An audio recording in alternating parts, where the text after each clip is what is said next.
जो अनपढ़ गवार जो बैठेंगे हमारे सत्ता पर, वो युवा को क्या देखेगा। नीतीश कुमार और तेजस्वी यादव अपने चुनाव के लिए लग गए कि लोकसभा का चुनाव है, उनको कतई हम लोग आने नहीं देंगे सरकार में यदि हम लोग 1778 विद्यार्थियों के साथ न्याय नहीं होता। लेकिन यहाँ पे 10 लाख नौकरी देने के बाद छोड़िए ना, यहाँ तो नौकरी छीना जा रहा है। निकाला हुआ है सरकार और आयोग मिलकर युवाओं को जिंदगी बर्बाद कर रहा है, और युवा का क्या पूरा बिहार को बर्बाद कर रही है। यहाँ से बहुत बार मिलते तो बोलते हैं, हम जब उससे बात कई बार लेटर भी दिए तो बोलते हैं कि सर हम लोग का काउंसलिंग हो चुका है, तो उनको तो काउंसलिंग का अर्थ नहीं है। जो अनुकंपा पर जो लिए हैं, जो अनुकंपा पर नेता बने हैं, उनको काउंसलिंग के बारे में क्या पता।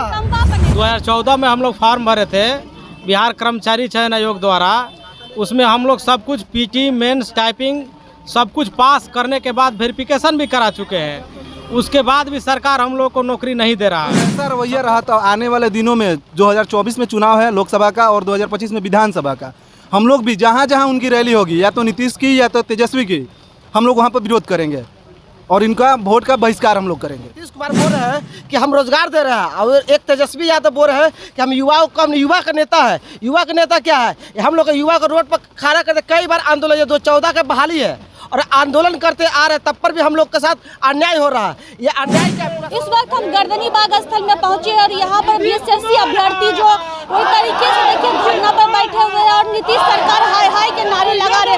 आखिर क्या मांग को लेकर यहाँ धरना पर बैठे हैं, उनसे जानने की कोशिश करते हैं। क्यों आप लोग धरना पर बैठे हुए हैं? धरना पर बैठने के लिए सरकार हम लोग को मजबूर कर दिया है। 2014 में हम लोग फॉर्म भरे थे बिहार कर्मचारी चयन आयोग द्वारा, उसमें हम लोग सब कुछ पीटी मेंस टाइपिंग सब कुछ पास करने के बाद वेरिफिकेशन भी करा चुके हैं, उसके बाद भी सरकार हम लोग को नौकरी नहीं दे रहा है। 1778 विद्यार्थी को बाहर कर दिया है, इसीलिए हम लोग धरना दे रहे हैं। 30 जून और 1 जुलाई को देंगे। यदि धरना के बाद भी हम लोग का काम नहीं हुआ, तो अगला हम लोग का कदम होगा कि बिहार में हर जगह जा कर के सरकार का विरोध प्रदर्शन करेंगे। ये लोग तमाशा बना करके रख दिया है, बिना कोई काम धरना के होबे नहीं करता है। ये तेजस्वी जी की सरकार बना था या फिर जो गठबंधन का भी सरकार है, उन्होंने ये बोला था कि पहली कलम से पहली कैबिनेट में हम 10 लाख नौकरी देंगे। लेकिन यहाँ पे 10 लाख नौकरी देने के बाद छोड़िए ना, यहाँ तो नौकरी छीना जा रहा है। क्योंकि हम लोग सारे जो भी उनकी प्रक्रिया थी उनको हम लोग फुलफिल कर लिए। जो भी क्राइटेरिया थी, पीटी था, मेंस था, टाइपिंग था, स्टोनो था, फिजिकल था, मीन्स एटलीस्ट डॉक्यूमेंट वेरिफिकेशन तक हो गया। लेकिन सरकार अभी तक हम लोग को नियुक्ति नहीं दे रही है। तो ये सरकार से अब क्या उम्मीद किया जाए।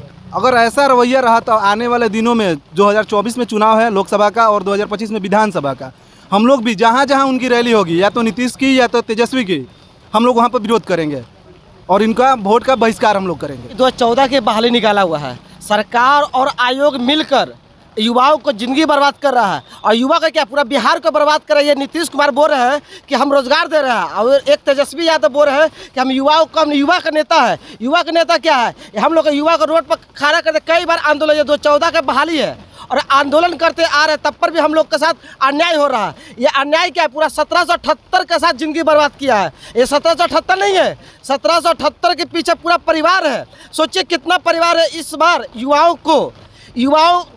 मिलकर युवा सरकार बोलती है, युवा सरकार को गिराएगी और ये दिखा देगी कि अगला चुनाव में कि सरकार युवा के साथ जो खिलवाड़ किया है वो इस बार अभी उसको बाहर जाना पड़ेगा। तो आप लोग सरकार के पास नहीं गई थी अपनी मांग को लेकर? सरकार के पास कई बार गया, सिर्फ आश्वासन देते हैं कि अब आप लोग का काम प्रोसेस में, कुछ भी प्रोसेस में नहीं है। तेजस्वी यादव से मिले थे? तेजस्वी यादव से बहुत बार मिलते तो बोलते हैं, हम जब उससे बात कई बार लेटर भी दिए तो बोलते हैं कि सर हम लोग का काउंसलिंग हो चुका है, तो उनको तो काउंसलिंग का अर्थ नहीं है। जो अनुकंपा पर जो लिए हैं, जो अनुकंपा पर नेता बने हैं, उनको काउंसलिंग के बारे में क्या पता। अनुकंपा पर नेता बने, अनुकंपा पर नेता, उनको वार्ड काउंसिलर का चुनाव कहीं लड़ने के लिए जीतेगा ही नहीं।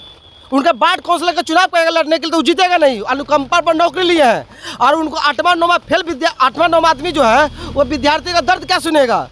वो जब हम उनके पास आवाज़ पर गए तो बोले कि सर हम लोग का काउंसलिंग हो चुकी, पीटी हो गया, मेंस हो गया, टाइपिंग हो गया और काउंसलिंग हो गया। तो अच्छा हम दिखवा रहे, विभाग में दिखवा रहे, दिखाइए। उनको काउंसलिंग का पता नहीं है तो विभाग में दिखवा रहे हैं। अच्छा अगला बहाली आवेगा, ऐसे बता रहे हैं। उनको खुद नहीं पता कि क्या है।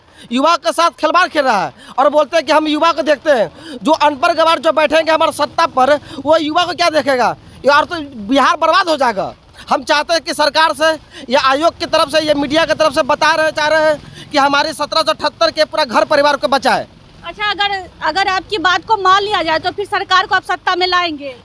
सत्ता पर देखिए 1778 के यदि पूरा परिवार को यदि सहारा मिल जाए तो 1778 परिवारों को जरूर लाएंगे सत्ता पर। आगे क्या करने वाले? मतलब जब तक हम ज्वाइनिंग हम लोग का नहीं होता तब तक हम लोग संघर्ष करते ही रहेंगे, आंदोलन करेंगे ही करेंगे। सरकार के पास आप लोग गए थे अपनी मांग को लेकर? हाँ गए थे लेके, उन लोग थोप देता है एक दूसरे पे, वो उसको बोल देता है उसको बोल देता है।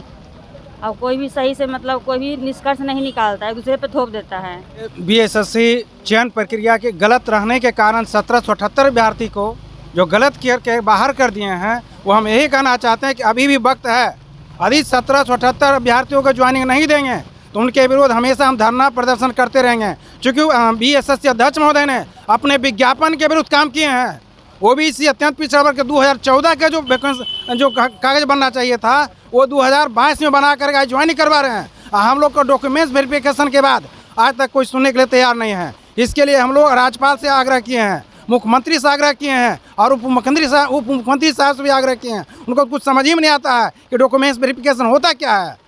जब भी बोलते हैं कि काम हो जाएगा, बोलते हैं कि हम लोग का डॉक्यूमेंट्स वेरिफिकेशन किए हुए हैं, हम लोग का सीट रहती है बाहर कर दिया गया है, तो सर कहते हैं ठीक है इस पर काम होगा। वो न्यू वैकेंसी के बारे में कहते हैं, डॉक्यूमेंट्स वेरिफिकेशन होता क्या है शायद उन्हें मालूम नहीं है। इसलिए आगामी जो चुनाव होगा, या लोकसभा हो, राज्यसभा हो या कोई भी चुनाव होगा, उसमें हम लोग विरोध करने का काम करेंगे। और जब तक हम लोग का मांग नहीं होगा, जब तक प्रत्येक प्रखंड, प्रत्येक जिला और 30 जिला में उनका विरोध करने का काम करेंगे। कहा करीब 9 साल का ये बहाली, 9 साल हो चुका है। 9 साल से आप लोग इंतजार कर रहे हैं। हाँ 9 साल हो चुका है ये बहाली का। 2014 में निकला, 2023 चल रहा है। ये 9 साल की प्रक्रिया में मुख्यमंत्री कई बार शपथ ले चुके हैं, ये कहाँ का नियम है कि आयोग यदि बहाली निकालती है तो सीट को रखते हुए भी 1778 के बाहर कर दिया जाए। बताइए 1778 सीट रहते हुए भी बाहर कर दिया। 4000 प्लस सीट खाली है। यदि सीट भरना ही नहीं था तो आपने वैकेंसी क्यों निकाले? उतना विज्ञापन में सीटें नहीं निकालते। और जो सीट बचा हुआ है, नेता लोग अपने पीछे के गली से सीट को भरना चाहता है। काला प्रक्रिया कर रहा है ये, काला धन सब, जिसको बिहार में जो काला धन बोलते हैं, या युवाओं के साथ भी काला प्रक्रिया कर रहे हैं ये। आप लोग आगे क्या बड़ा एक्शन लेने वाले हैं?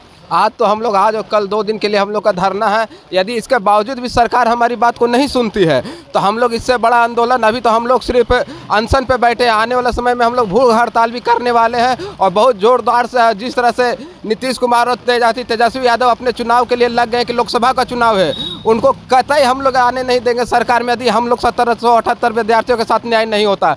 क्योंकि नीतीश कुमार ऐसे सरकार के आदमी है कि जो तेजस्वी यादव जो कि नोमा फाइल है, उनको डिप्टी सीएम, आप भी जान रहे हैं कि संविधान में डिप्टी सीएम का कहीं पर भी कोई जिक्र नहीं है, लेकिन उनको इसलिए बनाया गया है डिप्टी सीएम कि उनको एक तरह से चॉकलेट दिया गया है। उसी तरह हम लोग साथ डेली जब भी हम लोग धरना प्रदर्शन चाहे उनके आवास पे जाते हैं तो हम लोग साथ वही चॉकलेट लॉलीपॉप देने का काम कर रहे हैं सरकार। और जिस तरह तेजस्वी को दिया गया, वो चाहते हैं कि अगर 2025 में विधानसभा चुनाव में वो हमारे मुख्यमंत्री के रूप में बनना चाहते हैं, उनका सपना है, तो हम लोग जरूर छात्र उनका सपना पूरा करने का कोशिश करेंगे यदि वो हम लोग 1778 को न्याय दिलाते हैं। यदि वो नहीं हम लोग करते हैं तो हम लोग जितना भी आंदोलन है, लोकसभा से लेकर विधानसभा 24-25 दोनों लगातार है, 1 साल के अंतराल में है। और जितना भी नेता लोग हैं आज से ही लग चुका है, अभी कुछ साल पहले से। और अभी देखिए 22 तारीख 23 तारीख को रिसेंटली अभी गठबंधन का बैठक भी हुआ। उन लोग बैठक इसलिए कर रहे हैं कि उन लोग अपना पार्टी को मजबूत कर रहे हैं, हम लोग अपना सरकार बनाए। तो सरकार का युवा खुशी नहीं है। आप बोले पहला कैबिनेट में हम 10 लाख नौकरी देंगे, अरे 10 लाख तो दूर बात है, 1778 को आप कब दे रहे हैं? ये आज से है।